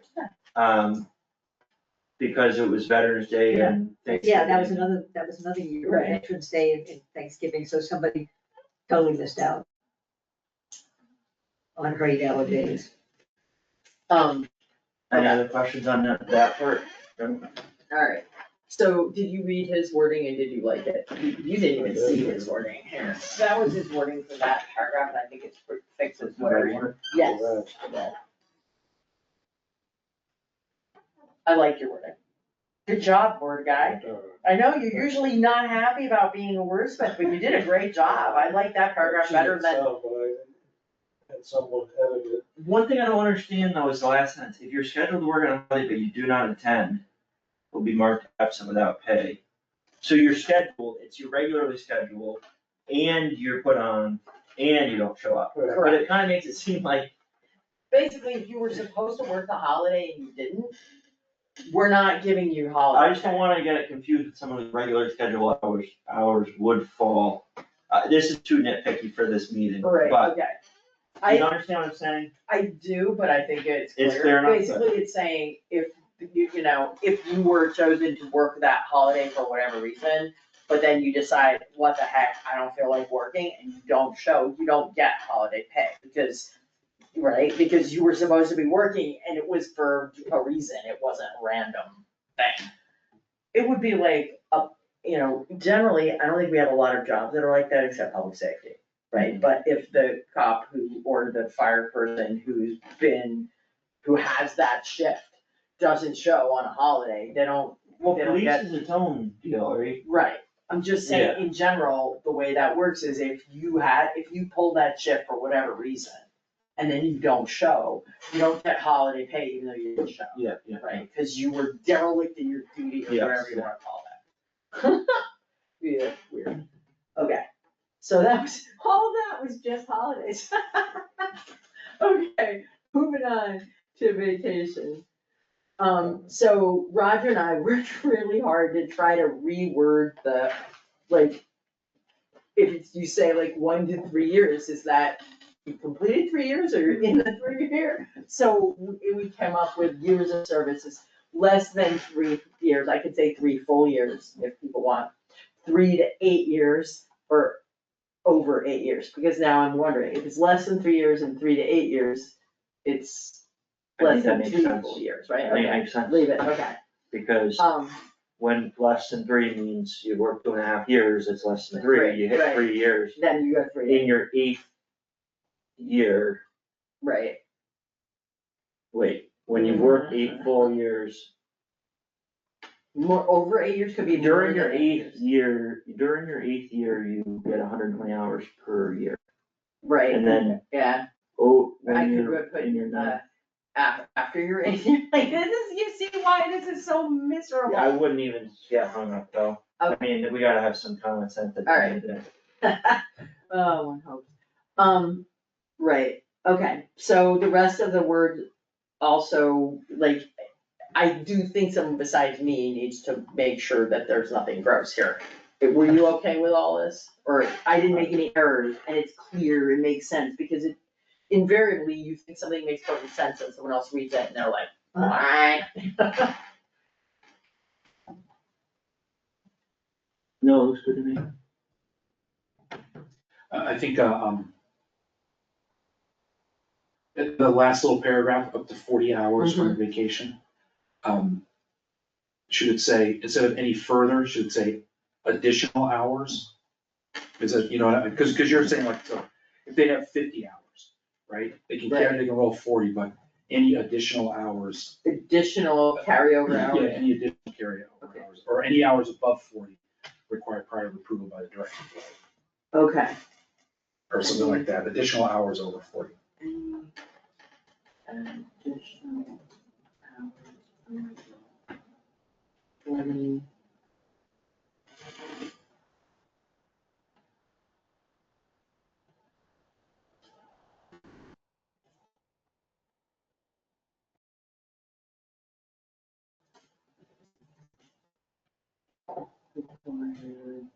approval by the director supervisor, town administrator, select board, right, June first, carry over into the next fiscal year. Okay.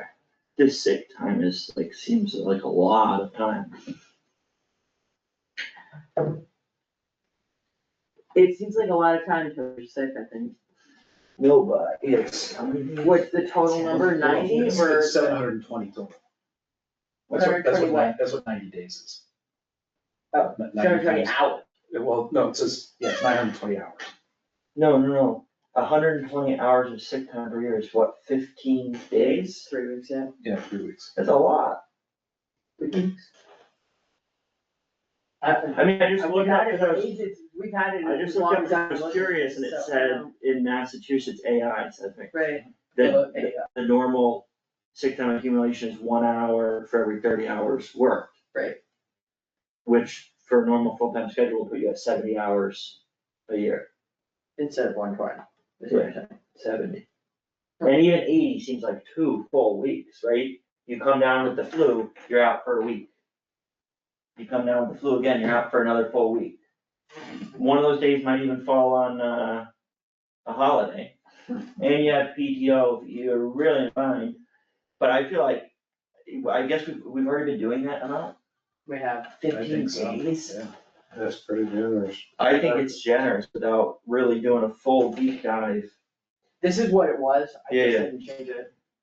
No, yeah, 12 holidays. And and it rolls over indefinitely, Well, up to Not- 720. up to 720, so for how many years?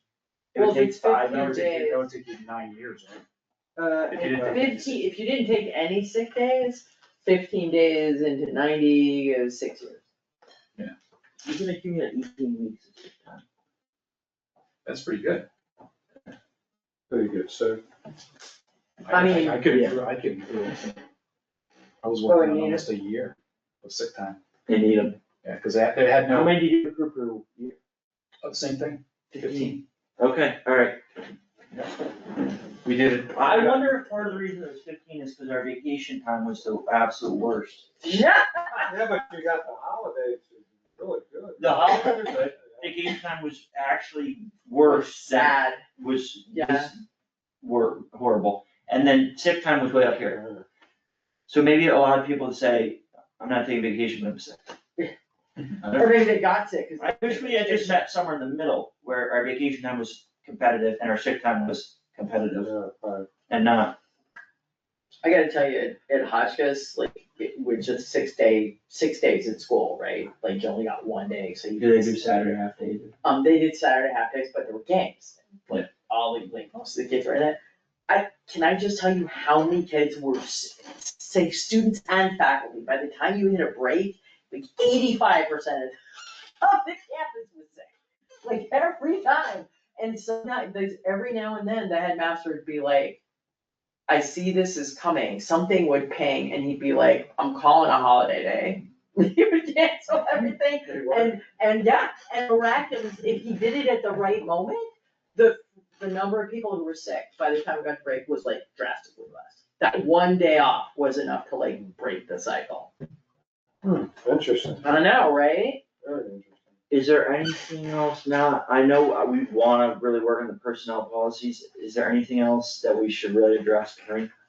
Besides this one, I mean, we're not only at the sick leave. And, you know, if you guys, like, you got it late, if you Yeah. wanna come back to it and have the week to look at those, Yeah, well, That will- I totally understand. That will help because I mean, honestly, it's complicated, and this one in particular feels particularly important and also very picky, right? Like, there's a lot in there that's, I think, a big deal. It's not easy or straightforward. I think separation from service is pretty straightforward. I think, what about accrual? I'm sorry, Accrual I of was going to leave. the other policies. Yeah, You're I just noticed accrual of leave, you continue to accrue all your benefits when you're on a leave of absence when it's paid. But what if the town's not paying it? Like you're, So that's a good question. So this came from my, conversation with Lindsay. And I don't think we addressed, like, I have questions about how the situation that rose recently was done because we weren't, because workman's comp was paying for it, they weren't treating it as though it was a full work week, which I don't think is right. I think it's not now, but I think that if an employee is absent for 40 hours of work, they're absent for 40 hours of work. And the town treats that as 40 hours deducted, even if some of those hours are not being paid by the town. Because from the standpoint of the town, this isn't just about money. We ended up not having anyone at the helm for a lot longer. Yeah. Than was good for the town, right? And from my perspective, that's the biggest problem, is that we moved without a superintendent for a long time. And it was significantly longer because of that particular. But we can only do I what don't we know can how- legally do. Right, but I don't think that it's unclear to me what the legal requirement is for that. Yeah, whatever. the Um, rules. Right, it's unclear to me, but I had the impression from Lindsay that,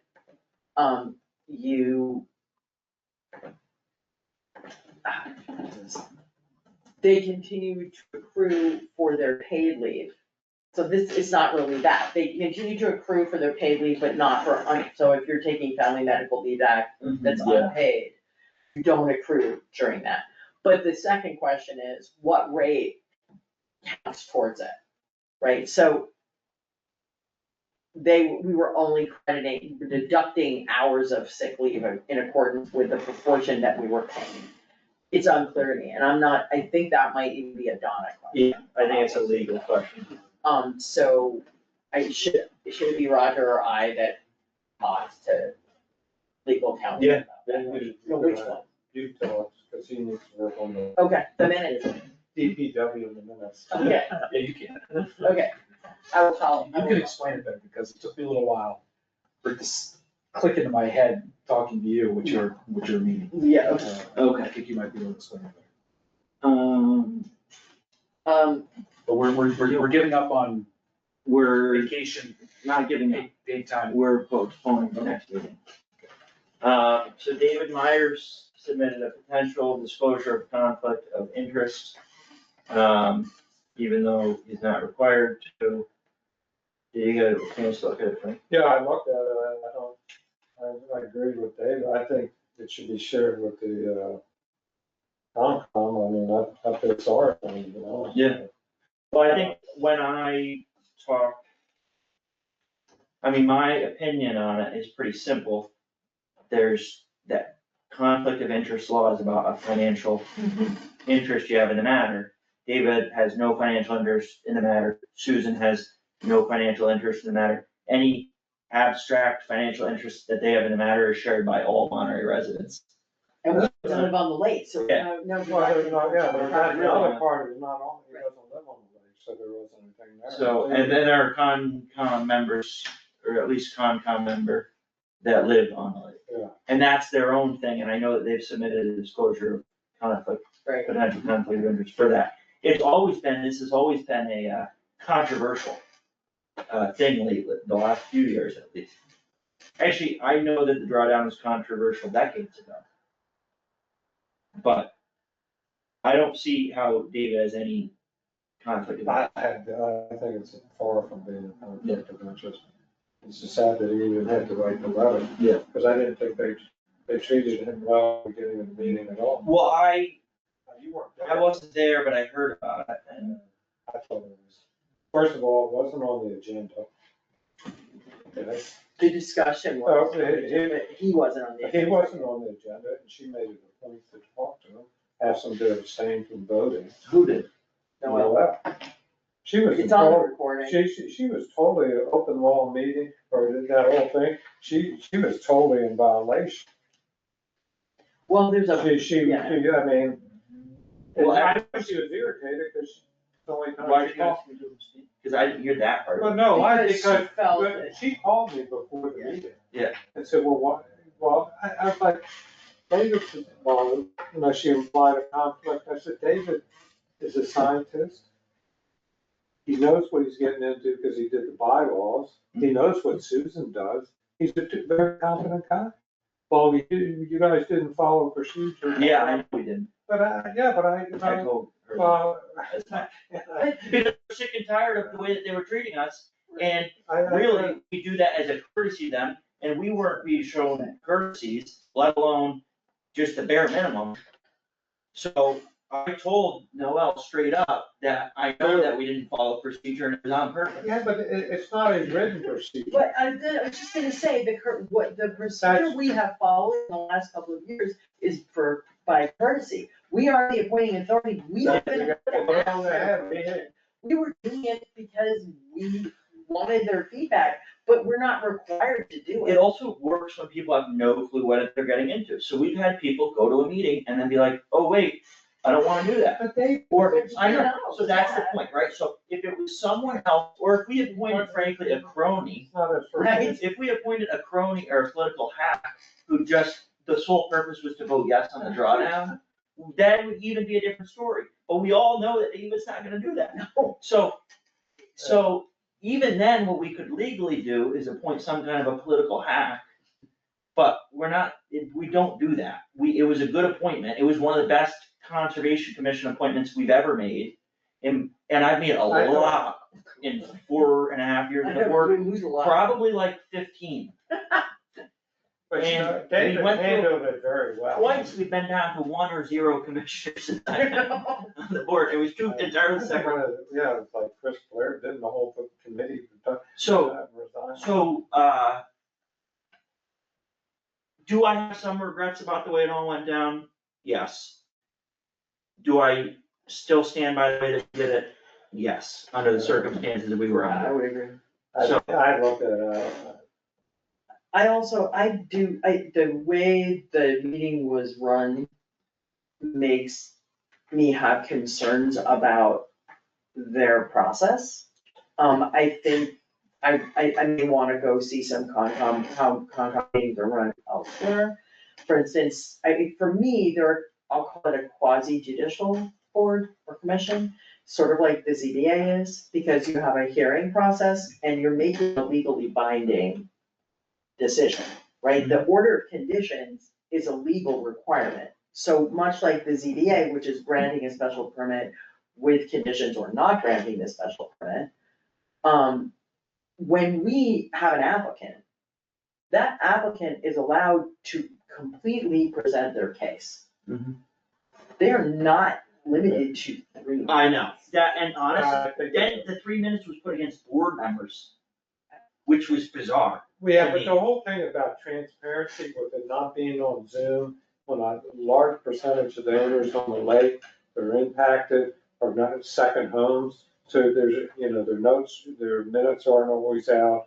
I mean, it's just a Their whole. minutes aren't out, there's 1 set of minutes in the last, since. Yeah, but that's beginning not of right. this year. They tracked some down, right, Roger? Yeah, we've added a couple. So, and also, 6 or 7. I do wanna add, I don't envy the position that they're in, Yeah. or that we kind of put them in. We are not textbook quality applicants. We're not role models. Right. Ooh. No, but frankly, I mean, we asked for an amendment, and could I see it as an amendment? Yes, and I think we agreed to that, and that's why we agreed to put it as an amendment. Had they said, no way, that is not an amendment, I would have said, I see your point, right? Like, we asked a lot of them, we didn't come to them in June. Do we need to dwell on that when all they need to really deal with is the application before them? No, but we were not, and it is a very politically controversial subject, and so was it handled poorly? Yes, but it was also very difficult, and I think they're trying their best And in some. A lot of the committee members aren't up to speed. Well, they're new. But another thing is, we got the letter on the 18th from the Fish and Wildlife, which outlined Right. that guy's position. I wondered if that letter was dated the 17th, so we had the meeting. I wondered if anybody on that committee besides Noel got that letter. The other thing, if you look at it, she quoted on it I remember her saying, well, if you go to 6 feet, there'll be like 50 acres that are exposed more. Yeah. that's what, it's in that letter that was sent the 17th. So I wondered if she read the letter, but I wondered if. It's in all the documents, I mean, Yeah, but what acreages. I The just. ages are mentioned Yeah, in there. but I wondered if the committee members, because they were asking basic questions about it themselves. There's a lot to weed through in Yeah. it, and it's like a fairly complicated thing. It is. And we show up at the last minute and say, can we do it this fall, right? Like, it's, That's a fair question, but I mean, I don't. But when was, like, the submission, our submission was considerably before. our submission was on time. This was one Yeah, of my because sticking that's what the points. guy wrote about our I know. submission. This is what drew me to say, we're not doing the procedure. I like following the procedure, I said we can't do it. Because we submitted it, and a week and a half later, we got an email from the agent saying that they were missing the whole application. And they didn't post it as a newspaper notice because they were missing the whole application. Which wasn't the So case, right, yeah. immediately, our professional consultant, who we paid to prepare the application, called and said, we submitted everything, it's all there, and then it was like, oh, yeah, I guess you did. So that was my sticking point, was that particular thing, not anything to do with any individual members or anything, but I felt like we submitted it and we only hear a week and a half later that they think they're missing the whole thing, which they aren't missing.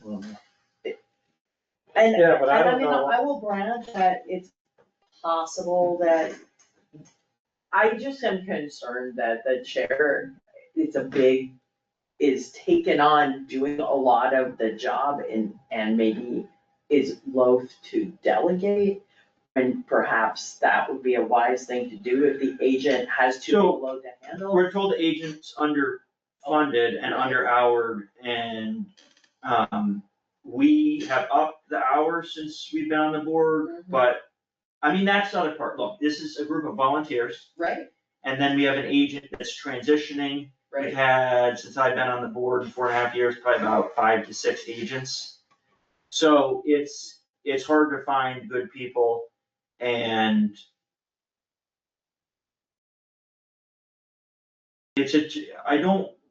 that's where I can't, it's hard. It's hard. It's not an easy job. It's not, do we need to consider, like, I know one of the things, when we were talking to Mike Canales up in Stockbridge about fire, he brought up some examples, like with So- health, where they made a joint So Noel position. came to me when we hired Shannon, the last agent, when they hired Shannon, the last agent, and said, Shannon works for a bunch of towns, we wanna do an IMA. And I said, great, we've been burned before in an IMA where Right, it kind of fell apart. It's a lot of work to go through to get all the town. 4, 5, 6 towns to agree, but let's do it because we all want a good agent. And then it never really got off the ground, and then Shannon left for a full-time job in Right. Mansfield. So, I think an IMA with other towns would be good. It's gonna take the right agent and the right group of towns. But we took the hardest thing, made it political, submitted it on time, but not with any time to spare. Right, And so it's easy to nitpick, and it was maybe maybe it was the perfect storm of I think all of those things. I'm hoping that that's not indicative of what all the applicants Yeah. experience. I agree. But I think that there are a lot of pieces of that puzzle that indicate there are weaknesses in the system, and I guess we need to think about, like, I mean, God forbid, we should end up having to hear all those cases, but, oh no, we have to think about which would happen if there was no Concom, right? So number one, they want more hours for the agent. Right, so assuming the agent has the hours to give, so that would be one I possibility. think we need to up the hours whether or not the current agent has hours. to do. Right. As part of the next budget season. Right, So how many hours are they at? What do we do? We did 400. It's about seven and a half hours a week. That's what it works out to. because they typically meet monthly. They meet it once a month. Which would They usually meet, They do, Almost 3 they hours. meet monthly and they do minutes annually. I mean, by the way, cynicism I just wanna point out that they have the authority to have one of their board be the secretary, take notes and write minutes. It doesn't have to be the agent that does the minutes. But it's a miserable job. So they meet, so they meet the third Thursday of the month, their meetings. Usually, historically, from what I've seen, the second Thursday of the month is when they've gone out to do Site visits. site visits. And then usually those other theoretically 2 weekends of the 2 weeks of the month, the first and the fourth, the agent has come in and done some paperwork and things like that. So like right now, Shane he came in yesterday to really just get caught up on paperwork and all that, and to deal with the upcoming meeting on the 10th. But he Noel's was just- away, you said Noel is away, and that guy Mike's gonna run the meeting? Yeah, Noel, I think is, Dawn, I she think, away, is running the Don Butchers, yeah, so. If he's not still in Las Vegas. There it comes back on the 9th, Oh, that's right, that's what yeah. he said. So we're. Hopefully so. Yeah, that's what he's the one that mentioned sober. I think he usually said, then he said, actually, I don't drink it, I was just, I'm too busy trying to make money, which I thought was really funny, following his previous name. I'm very appreciative of the people who volunteer for it, and it's not an easy commission to be on, and I think it was an unfortunate series of perfect storm that led to kind of a very difficult thing. And I feel like I even burned some bridges over it, which is not ideal, so. Yeah, well, hopefully, I was told Noel just was getting over the flu too, that's why she was wearing the mask. Yeah. So you know. he was sick for a bit. Yeah, Mickey. They were not nice when we went to the library stuff. They were- Totally different commissions, that was. Yeah, like I know, two totally commissions different, ago. but I mean, it runs with the job, it's just miserable. And I mean, and they were putting, the experts that we had through more hoops than anything else. I would have to go through all the paperwork, but I still have that file. And it was just stupid. Did they at least let them speak when they asked the question? That was weird, but. She cut, what's his name, the scientist off, I know, that was. and I, that's the only time I Because he's spoke just up, a member of the public, I mean. I told her, that you have to let them talk. You know? All right, but we're very appreciative of the volunteers in any case. And thank David for me, Susan. I will. He's like, what did he throw me under the bus? I'm like, you knew what it was when you said yes. Yeah. Don't blame me, I was clear. I just have a couple things on the updates.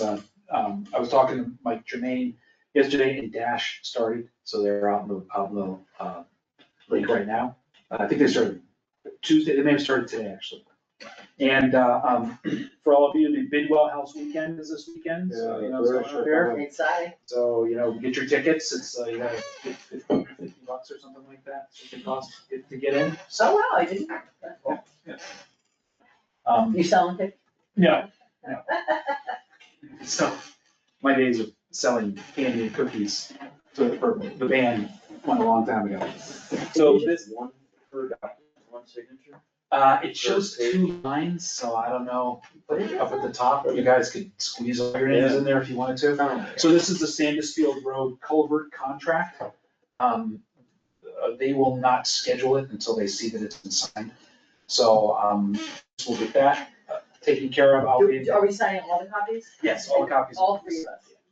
I guess if you want to, there's only space for 2, but if you want to put names in there somewhere, So it doesn't get a It's the- technicality. that way, wherever that. It's this one or this? Yep, right there. This one. Okay. Right. So they won't schedule it until they see that the contract's been signed. We are going to have to close Sandusfield Road for 2 weeks, probably. That's what they told us. I've been in contact with the school. I've talked to our local longtime bus driver, Linda Thorpe, about this and possible issues that might have to do with transporting students. Pete is actually planning on taking the grader down Wallace Hall Road, seeing what he can do there. And he also has done some work on Cronk Road. We may have to do some work down Chestnut Hill because it's in pretty bad shape down near 23. A lot of the Shocking. rivets. That road, it's amazing it's ever passable. we're working on moving forward with this and hopefully getting it done sooner and not having it have too much of an impact on the neighborhood.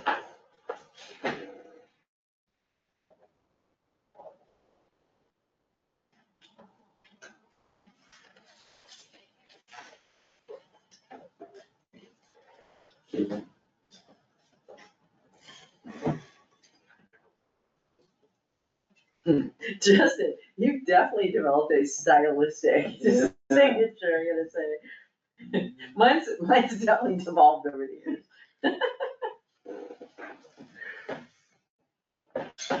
That's all done. So, Anything else, Roger? no, the contract itself is for about $335,000, $336,000, but the overall grant still has $394,000 left. Oh, okay. So there's enough money. Hopefully there's any kind of weird Overages. overages or something like that. That's it for me. Under unanticipated business, I just have a request from the Parks Commission to contact town council. It will be in writing. They have discussed it as a commission. It's about asking for a donation from out of town residents at the beach and I believe parking. Huh. So, About parking or about donations for parking? That same old question of when we hired a beach monitor about who Right. can park where and who Right, can't right, right. park and, Every time we think we got that nailed. I think the things that they did right are they talked about it as a commission and it's in writing, so we'll all get to see the answer, but they're trying to limit overcrowding at the Lake Garfield Beach.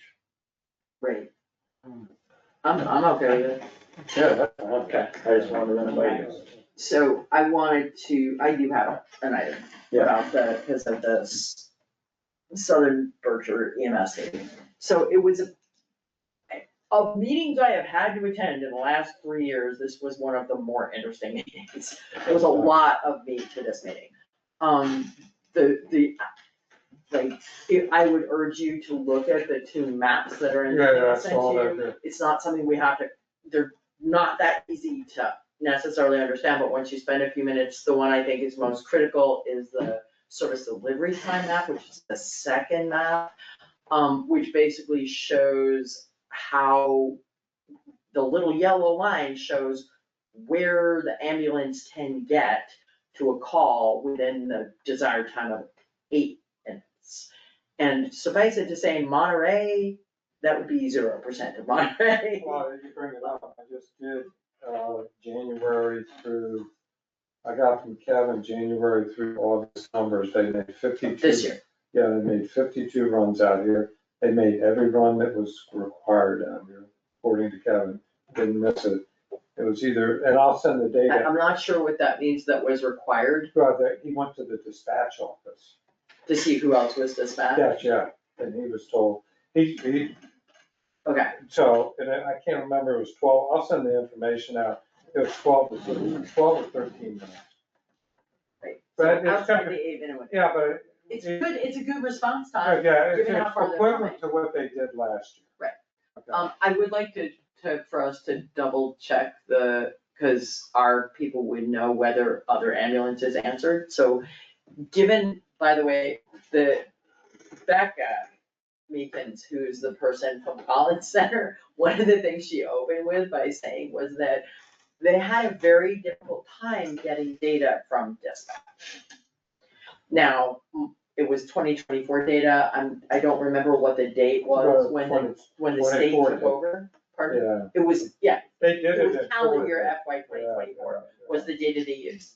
I don't know when the state, remember the exact date the state took over, but she said they had a difficult time getting data, and I had the impression that was the data they had to work with.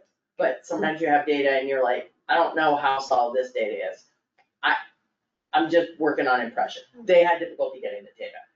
That said, I still think it's interesting, and that second map also shows population centers, and how close you are to the 8-minute service window that's considered best practice. So I thought that was interesting.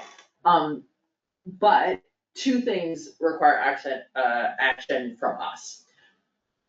The first one is that the feds dropped a pile of money towards rural health. And this, as of last Thursday, the Health and Human Service branch of Massachusetts issued a request for information regarding how the monies in Massachusetts should be spent. They've apparently already decided that their focus is going to be on rural hospitals and rural health clinics. Interestingly, this group, the Southern Berkshire EMS group and the various communities attending it, they did a calculation, we're 23% of the rural population of Massachusetts. Berkshire. The Southern Berkshire EMS, the Berkshire County, yes. I guess it's possibly including Pittsfield, I'm not sure if they count as rural or not. They targeted the North Adams Hospital and, Fairview as the two hospitals of greatest interest. The group feels, and I agree, that with 23%, if all of the members of that group were to put in letters for the RFI with a common theme, it would be very difficult for them to completely ignore that, right? Because that's 25% of the rural population is a lot, right? Like, with one theme. We think that possibly the way to leverage this is to point out that the ambulances are a critical link for hospitals, not just to get injured people to hospitals, but for inter-hospital transport, which is a very big portion of transport, right? They tie up a lot of ambulances. They tie up a lot of ambulances. And one of the things that was also put forward by Heather Barbieri, who's affiliated with Fairview, is the idea of using the money for a trainer to do EMT and paramedic. That would be a full-time person. We've had trainings, but they're pulling them from here and there. Sometimes it's Southern Berkshire Ambulance, sometimes it's somebody from Action Ambulance or from the, I forget what the another name is, that happens at BCC, but it's sort of been catch as catch can. What she was proposing with a full-time person whose job would be to do trainings in Berkshire County as a full-time job. Which would mean a lot more training, because you're really talking right now, there's maybe 2 or 3 a year with relatively few slots. I don't know, that was what was put forward at the meeting yesterday, so it's new to me too. I don't think it's a bad idea, whether that's the best use of the money or the best way to leverage money from those funds, I don't know. But training is a big issue. But I would think, but I would hope we would get more resources than a trainer. I would hope so. You want 23% of the thing, rough number, trainer, that's a couple $100,000 or wherever, and The question is how, do we see a way for that to help ambulances? And I think that's one part, but having another ambulance available for transporting people, there's things of that, And I think that it's not on, I continue to believe that the people making the decisions in Boston, ambulances aren't really on their radar because it's been either private transport or covered under, fire. Yeah. That's why it's not part of considered it. It's a an line essential item, service. it's It's a not line- even considered an essential service because it's already in fire, which is essential It's service. a line item. So they're not really thinking about it. Meanwhile, we've got, what was the percent, like a third? So, the woman who represents Beckett was saying that since January, an ambulance service doesn't get paid if somebody refuses transport. A third of their calls since January have refused transport. There was 3 or 4 they list out that refused transportation. But They say what road they went to and stuff like that, it's all part of the Right. report. But their stats are showing that a third of them, can you imagine what that does to their billing? So the point is, it's not an infrequent event, right? And, Billing and collecting are 2 different things. but they can't get anything for that. I know. And so I don't know how we leverage that. Like, I understand Well, I the nature think, of the you problem, know, but should we write a letter and? Yeah, but I would what also, you guys with feel Lee comfortable Davis pushing? there, She's not. you know, cause she asked me when I was in Sheffield in June to reach out to her. I never did. It was discussed, by the way, that we should involve them. I think that there's agreement on that. The question is, it's by October 9th. So it's a fairly short turnaround. Yeah, they dropped it Thursday for October 9th, which I think is like, almost like, we don't really Yeah, want your but- input, but we yeah, have to but- ask for it. So what do we need to do now then? So my question is, do we just roll with what this group was sort of suggesting? Do we roll on our own? Like, I'm telling do you we now, wanna submit a letter? I think we should. I think we should submit a letter, but I think we gotta be part of the group. If you get out there and you're out by yourself, you're not gonna get anything. I'm not disputing that. The group by numbers will get you more money.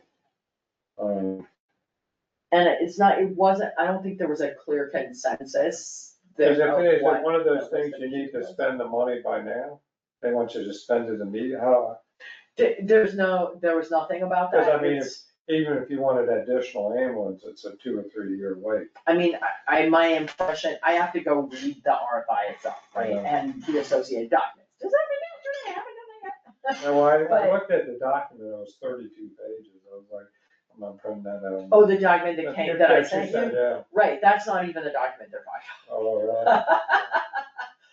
But you have to go to EEOS, there's probably a link for it in there. I have to read through that to see exactly what they're talking about, but if they're already targeting hospitals, they've already made decisions about how they're spending the money. The hospitals themselves aren't running the ambulances, so I'm I know, not sure but- how we segue into that, other than training. Yeah, but it's part of emergency services, you can't have one without the other. You're not getting me to disagree, but it's how we convince them. Do we want to write a letter? Number Yes. one. Okay. You're a great letter writer. Don't know how much good it does, If I but I don't write good know- letters. And make sure I said that in the meantime. Oh, I'll do the numbers, you do the yeah. letters. Between the two of us, we're the whole person. You haven't said a word. Do you have any thoughts? He can't, because he's not a. He can on this. Yeah, There's no conflict of interest. I don't know, I don't have the answers. Me neither. I don't even have the answers of does hiring a trainer make sense, because someone probably has a lot of information and knowledge, and I really just don't know if that's what makes sense. Yeah, I mean, I think a trainer is one part of it. I don't think it's the whole thing. And I think we're due more than that, than just a trainer. An organization has to be in charge of that trainer. You have to have a place to do it. You have to have material. Well, Fairview, she was suggesting that Fairview take that person. But the letter isn't specific to just a trainer, No. the letter is just like, we are What? struggling, we need help. Yeah. This It is should be a kind of requirement, you get out of high school, you get your EMT. There you go. Yeah. And you see- Well, and I you tell see- you, man, I think the letter. and you get your CD, to graduate from high school, you need your Request for CDL. information, what you need help with, but also. What do you need at the what we library? support. I think they are asking for that. Well, So I mean, it's easy to say what the problem. yeah, but if you The don't. solution's a little harder. We're in a difficult situation, I don't know the answer, but give us money. Yeah, but you have to say in a broad stroke what the money would be used for. Right. Okay, there's a shortage of EMT, paramedics, capital investments.